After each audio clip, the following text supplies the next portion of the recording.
Magandang araw po sa nakakanood ng video na ito. Ako nga po pala si Aaron SJ Ruiz at ang topic natin for our devotion ngayong araw na ito ay pumapatungkol kay King Solomon at sa pagpapatayo ng templo ng ating Diyos. Ano nga ba yung significance nito at ano nga ba yung matututunan natin sa devotion natin ngayong araw. So itong devotion natin ay napakahalaga dahil maunawaan natin kung paano ang ating Panginoong Hesus ay siyang katuparan nun, at syempre tayo bilang mga Kristiyano at bilang mga kasapi sa iglesia at sa body of Christ ay dito malalaman yung how we live dito sa mundo na ginagalawan natin. So matatagpuan natin ang ating devotion sa 1 King chapter 5 verse 5. Ang sabi dito, kaya't layunin kong magtayo ng bahay para sa pangalan ng Panginoon kung Diyos.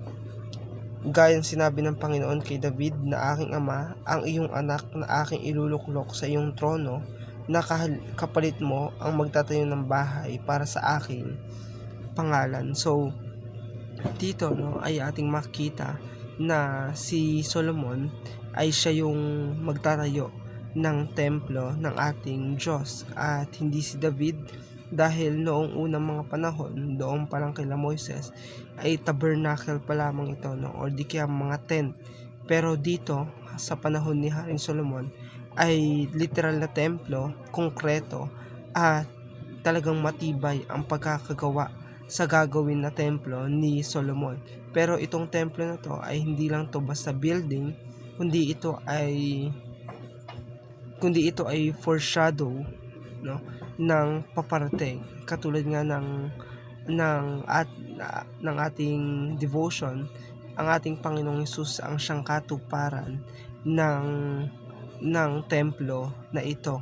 So ang ating Panginoong Hesus din, siya nga yung fulfillment nito, dahil lahat ng mga nasa templo, siya yung sinisimbolize nun, no? At sinasabi rin doon na merong mga bread, merong mga lampstand, yung Ark of the Covenant na matatagpuan sa templo, at iyon ay matatagpuan din sa ating Panginoong Hesus dahil siya yung katuparan ng mga iyon. At syempre tayo bilang mga tao, bilang mga Kristiyano, bilang kasama sa body of Christ, tayo rin naman ay templo ng ating Diyos. Katulad nga rin sabi sa 1 Corinthians chapter 3 verse 16 na hindi ba ninyo alam na kayo ay templo ng Espiritu. So nangangahulugan na tayo bilang mga Kristiyano ay talagang tayo, no, nagdedwell sa atin ng ating Panginoon, at nakikita yon sa ating buhay dahil ang presensya niya ay hindi humihiwalay sa atin. So ito lamang po ang ating devotion.